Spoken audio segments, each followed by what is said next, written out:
semuanya. Apa kabar hari ini? Semoga semuanya sehat ya. Hari ini kita mau sekolah minggu lagi. Semuanya sudah siap? Oke, sekarang kita mau bangkit berdiri. Kita mau menyanyikan Apa Kabar?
Tuhan Yesus, terima kasih untuk pagi ini.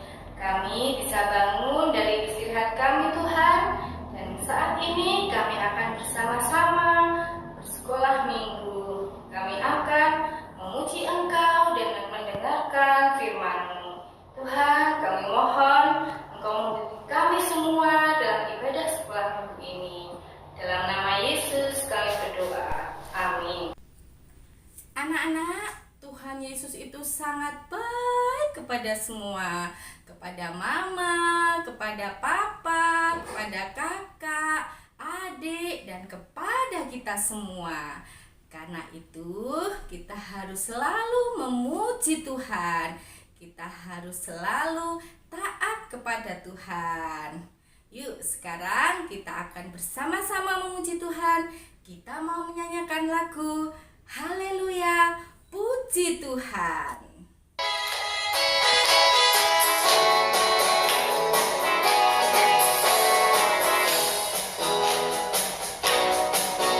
Haleluya,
memberikan kepada kita anggota tubuh yang lengkap.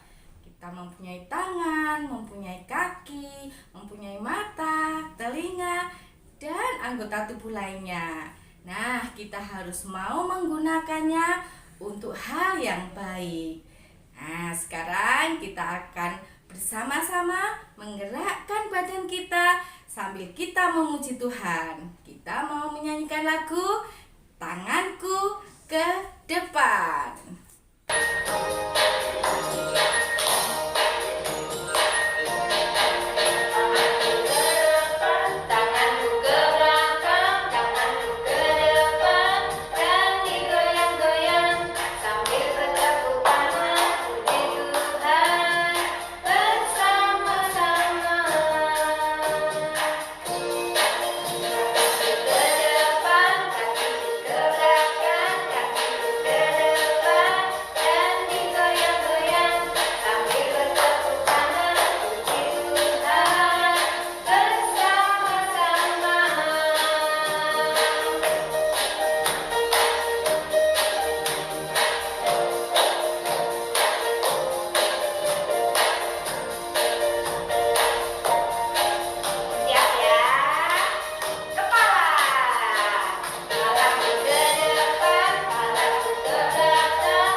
Anak-anak percaya tidak kalau Tuhan itu sangat sayang kepada kita?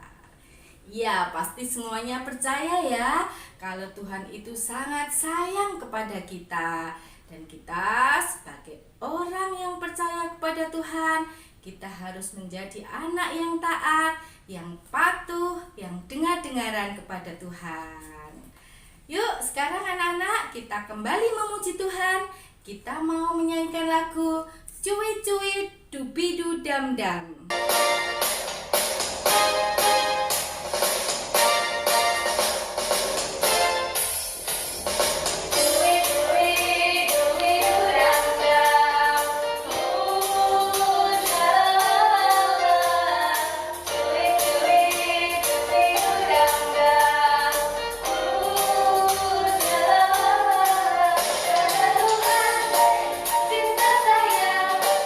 Cinta kamu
akan mendengarkan firman Tuhan.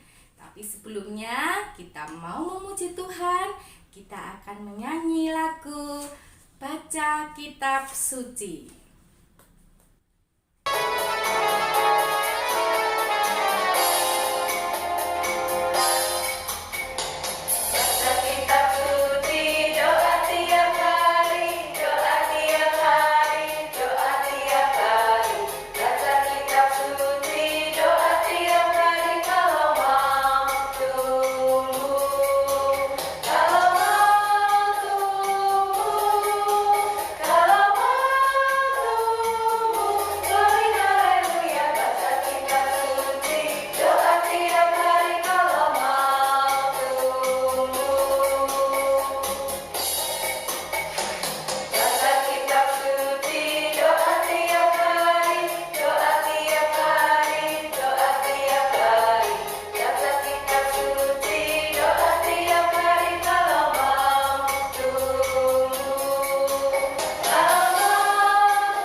Tuhan Yesus, terima kasih Tuhan, kami sudah memuji dan memuliakan Engkau. Saat ini Tuhan, kami akan mendengarkan firman-Mu. Tuhan, kami mohon Engkau membimbing kami sehingga kami mengerti apa yang Engkau firmankan kepada kami dan kami bisa melakukannya dalam kehidupan kami sehari-hari. Terima kasih Tuhan, dalam nama Yesus kami berdoa. Shalom anak-anak yang dikasihi Tuhan. Hari ini kita mau bersama-sama belajar kebenaran firman Tuhan dari 2 Raja-Raja pasal yang keempat, ayat yang ke-8 sampai dengan ayat yang ke-17. Yuk langsung aja kita buka sama-sama ya.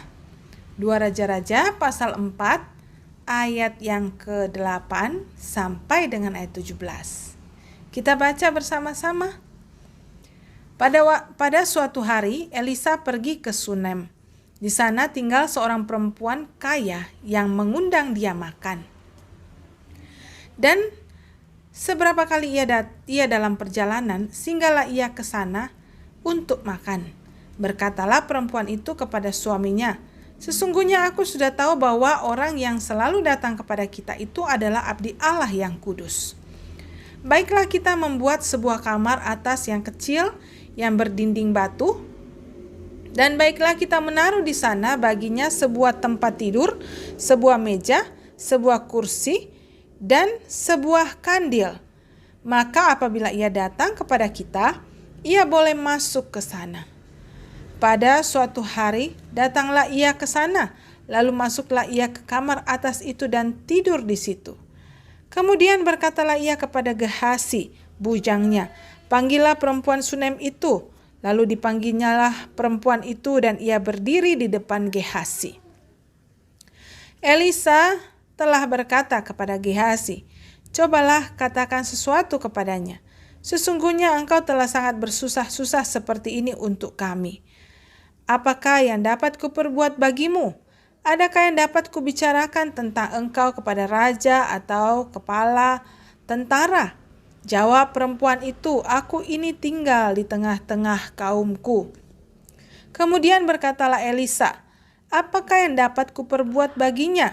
Jawab Gehazi, "Ah, ia tidak mempunyai anak dan suaminya sudah tua." Lalu berkatalah Elisa, "Panggillah dia." Dan sesudah dipanggilnya, berdirilah perempuan itu di pintu. Berkatalah Elisa, "Pada waktu seperti ini juga, tahun depan, engkau akan menggendong seorang anak laki-laki." Tetapi jawab perempuan itu, "Janganlah tuanku ya abdi Allah, janganlah berdusta kepada hamba-Mu ini." Mengandunglah perempuan itu, lalu melahirkan seorang anak laki-laki pada waktu seperti itu juga.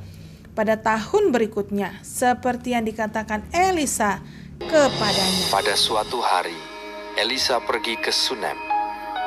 Di sana tinggal seorang perempuan kaya yang mengundang dia makan. Dan seberapa kali ia dalam perjalanan, singgahlah ia ke sana untuk makan. Berkatalah perempuan itu kepada suaminya, "Sesungguhnya aku sudah tahu bahwa orang yang selalu datang kepada kita itu adalah abdi Allah yang kudus. Baiklah kita membuat sebuah kamar atas yang kecil, yang berdinding batu. Maka apabila ia datang kepada kita, ia boleh masuk ke sana." pada suatu hari datanglah ia ke sana. Lalu masuklah ia ke kamar atas itu dan tidur di situ. Kemudian berkatalah ia kepada Gehazi, "Apakah yang dapat kuperbuat baginya?" Jawab Gehazi, Ia tidak mempunyai anak dan suaminya sudah tua. lalu berkatalah Elisa, "Panggillah dia. Sesungguhnya engkau telah sangat bersusah-susah seperti ini untuk kami. Apakah yang dapat kuperbuat bagimu? Pada waktu seperti ini juga, tahun depan, engkau ini akan menggendong seorang anak laki-laki." Tetapi jawab perempuan itu, Ya abdi Allah, janganlah berdusta kepada hamba-Mu ini. Mengandunglah perempuan itu, lalu melahirkan seorang anak laki-laki pada waktu seperti itu juga, pada tahun berikutnya, seperti yang dikatakan Elisa kepadanya. Nah, sekalian, hari ini kita mau belajar tentang kemurahan hati. Apa itu kemurahan hati? Ada yang tahu? Ya, kemurahan hati itu adalah suatu sifat kebaikan hati dari seseorang yang mendorong dia untuk dia mau berbagi kepada orang lain yang membutuhkan, mau peduli kepada orang lain yang sedang kesusahan, dan juga mau bersedia menolong orang itu dengan rela hati dan sukacita. Itu yang namanya kemurahan hati. Jadi kalau dia mempunyai roti 2 dan ada yang kelaparan, dia pasti akan memberikan roti itu sekalipun tidak disuruh oleh papa mamahnya atau saudara-saudaranya mungkin. Tapi karena ada dorongan dari dalam hatinya untuk mau berbagi kepada orang yang membutuhkan itu. Tuhan sangat suka terhadap anak-anak yang murah hati. Bahkan Tuhan Yesus pernah berkhotbah kepada orang banyak di atas sebuah gunung berkata, "Berbahagialah orang yang murah hatinya, karena mereka akan beroleh kemurahan. Berbahagialah orang yang murah hatinya, karena mereka akan beroleh kemurahan." Jadi berbahagialah mereka yang hatinya itu penuh kasih sayang, belas kasihan, yang dengan rela dan sukacita menolong orang lain yang membutuhkan. Karena Tuhan bilang mereka juga akan memperoleh kemurahan dari Tuhan. Sama seperti yang dialami oleh Ibu Sunem, perempuan yang tinggal di kota Sunem. Kita tidak tahu namanya karena Alkitab tidak menyebutkan namanya. Tapi yang jelas Alkitab menyebutkan bahwa dia adalah seorang ibu yang sangat murah hati. Karena ketika Elisa dan bujangnya sedang dalam perjalanan dan pergi ke Sunem, maka perempuan itu yang dikatakan dia seorang perempuan yang kaya, Wah, dia kaya, dia punya segala-galanya, dia punya banyak harta, mungkin dia punya rumah yang besar. Tetapi yang jauh lebih penting adalah dia juga punya hati yang besar, hati yang kaya. Banyak orang, anak-anak, punya banyak harta, dia kaya secara harta tapi hatinya miskin. Loh, kenapa Karena dia cuma punya banyak harta, tapi hatinya itu tidak mau berbagi kepada yang lain. Itu yang namanya pelit atau kikir. Aduh, anak Tuhan jangan ada yang seperti itu ya. Tuhan tidak suka kalau kita itu pelit atau kikir. Tuhan suka kalau kita bermurah hati dan mau mengasihi serta berbagi kepada yang lain.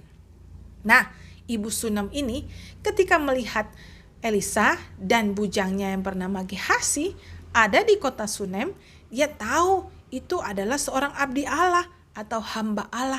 Maka dia mengundang Elisa dan bujangnya untuk datang ke rumahnya. Dia siapkan makanan yang terbaik untuk menyambut dan menjamu Elisa. Setiap kali Elisa datang ke sana, selalu diundang untuk datang ke rumahnya. Satu perbuatan yang terpuji anak-anak. Lalu kemudian suatu ketika ibu ini berkata kepada suaminya, bagaimana kalau kita buat satu kamar kecil di atas rumah kita supaya ketika Pak Elisa dan bujangnya datang, mereka bisa istirahat dulu di kamar kecil itu yang ada di atas yang kita buat. Lalu kemudian setelah itu besoknya bisa melanjutkan perjalanannya. Karena Elisa waktu itu sering berjalan dari satu kota ke kota lain untuk mengabarkan tentang firman Tuhan. Maka perempuan atau Ibu Sunem ini digerakkan hatinya untuk menolong pelayanan daripada Nabi Elisa. Maka singkat cerita mereka membuat kamar di atas rumah mereka sehingga Elisa dan bujangnya bisa istirahat di sana. Anak-anak tahu nggak? Ketika Elisa dan bujangnya menerima kebaikan hati daripada Ibu Sunem ini, maka Elisa itu berniat untuk membalas budi daripada Ibu Sunem. Tapi karena Ibu Sunem sudah punya semuanya, punya banyak harta, punya rumah yang besar, maka Elisa berkata, apa lagi yang bisa kulakukan untuk ibu ini ya? Dia seorang ibu yang baik, dia sudah bersusah-susah payah membangunkan kita kamar untuk kita istirahat. Dia juga sudah menyiapkan kita makanan yang terbaik setiap kita datang ke sini. Lalu Gehasi berkata, Tuan, dia tidak punya anak padahal suaminya sudah tua. Wah, kasihan sekali ya. Kalau zaman dulu itu tidak punya anak, mereka pasti akan susah hatinya. Sebab mereka akan tinggal sendirian sampai masa tua mereka. Maka kata Elisa, panggil ibu itu kemari. Aku mau menyatakan kemurahan Tuhan kepadanya. Maka ketika ibu itu datang kepada Elisa, Elisa memberikan janji Tuhan yang indah ini. Tahun depan, waktu seperti ini juga, engkau akan punya seorang anak laki-laki yang akan kau gendong. Perempuan ini yang tidak percaya dengan percaya adik-adik, anak-anak. Tuhan, janganlah berdusta kepadaku. Aku sudah lama menantikan seorang anak. Tetapi Elisa hanya berkata seperti itu, hanya percaya saja apa yang Tuhan katakan melalui dirinya. Lalu ketika Elisa pergi dan tahun depannya, terjadilah seperti apa yang Elisa katakan anak-anak. Karena kemurahan Tuhan kepada Ibu Sunem itu, maka Ibu Sunem itu punya seorang anak laki-laki di dalam rumahnya yang bisa dia sayangi, dia kasihi senantiasa. Tuhan suka kepada orang-orang yang murah hati karena dia adalah Allah yang murah hati. Dia senantiasa bermurah hati kepada kita semua. Tuhan senantiasa menyatakan kemurahannya kepada setiap anak-anaknya yang mengasihi dia. Dan terlebih lagi kepada orang-orang yang murah hatinya, Tuhan akan menyatakan begitu banyak kemurahannya dan belas kasihannya. Sekarang waktunya kita nih anak-anak. Kalau Ibu Sunem sudah menyatakan kasihnya dan kemurahannya kepada Bapak Elisa, sekarang waktu kita menyatakan kemurahan Tuhan lewat hidup kita. Mau gak kita punya hati yang penuh belas kasihan kepada orang yang kekurangan? Kalau kita lihat ada bapak becak di luar rumah kita, belum makan, perutnya lapar, mau nggak kita ambilin dia nasi bungkus, kita kasih dia, atau kita kasih dia beras supaya bisa masak di rumahnya, atau kita kasih dia telur supaya dia bisa masak di rumahnya bersama keluarganya. Atau kita bersikap, biarin aja lah, nanti juga dia bisa cari uang sendiri loh tarik becak. Nah, seperti apa kemurahan hati kita sebagai anak-anak Tuhan? Maukah kita berbagi kepada sesama kita? Atau mungkin kita melihat teman kita atau tetangga kita yang mungkin sepatu sekolahnya itu sudah tidak cukup karena sudah lama nggak sekolah. Dia nggak mampu untuk beli sepatu sekolah baru, kita punya banyak sepatu. Kita mau nggak kasih dia? Tapi yang terbaik loh teman-teman, anak-anak ya. Kalau kita memberikan kepada seseorang, kita harus kasih dia yang terbaik. Jangan kasih yang asal-asalan, yang sudah jebol, yang sudah sobek, nggak boleh ya. Kasih yang terbaik. Tuhan sudah kasih kita yang terbaik, kita juga belajar berikan orang lain yang terbaik. Misalnya kita lagi di jalan, kita lihat ada anak-anak kecil, waduh dia kelaparan di pinggir jalan. Kita mau kasih dia roti, kasih roti yang terbaik. Jangan kasih asal-asalan kepada dia, supaya dia gak sakit perut nanti kalau makannya. Ya, nah, anak-anak mau menjadi anak-anak yang murah hati. Kemurahan hati itu perlu kita pupuk dari kita masih kecil. Perlu kita latih selama kita masih kecil sampai kita besar, kita tua, kita tetap menjadi anak-anak Tuhan yang murah hati. Menyatakan kasih Tuhan, kemurahan Tuhan lewat hidup kita. Lause juga harap anak-anak mau menjadi anak-anak yang murah hati. Mari kita berdoa. Tuhan Yesus, terima kasih. Hari ini kami belajar menjadi anak-anak Tuhan yang murah hati. Sebab kami punya Tuhan yang sangat bermurah hati kepada kami. Tuhan yang selalu memberkati hidup kami, memberkati keluarga kami, papa dan mama, opa dan oma, semuanya Tuhan berkati. Juga kami semua Tuhan berkati dan sudah berkati. Sekarang waktunya kami juga untuk memberkati orang-orang sekitar kami lewat pemberian kami, pertolongan kami. Berikan kami anak-anak-Mu hati yang penuh kemurahan, sehingga dimanapun kami berada, di situ kami menyatakan kasih Tuhan. Berkati anak-anak-Mu semua, di dalam keluarga mereka, dalam studi mereka, masa depan mereka, semuanya kami taruh dalam tangan kasih Tuhan. Kelak mereka menjadi anak yang memuliakan nama Tuhan. Dalam nama Tuhan Yesus, kami berdoa. Amin.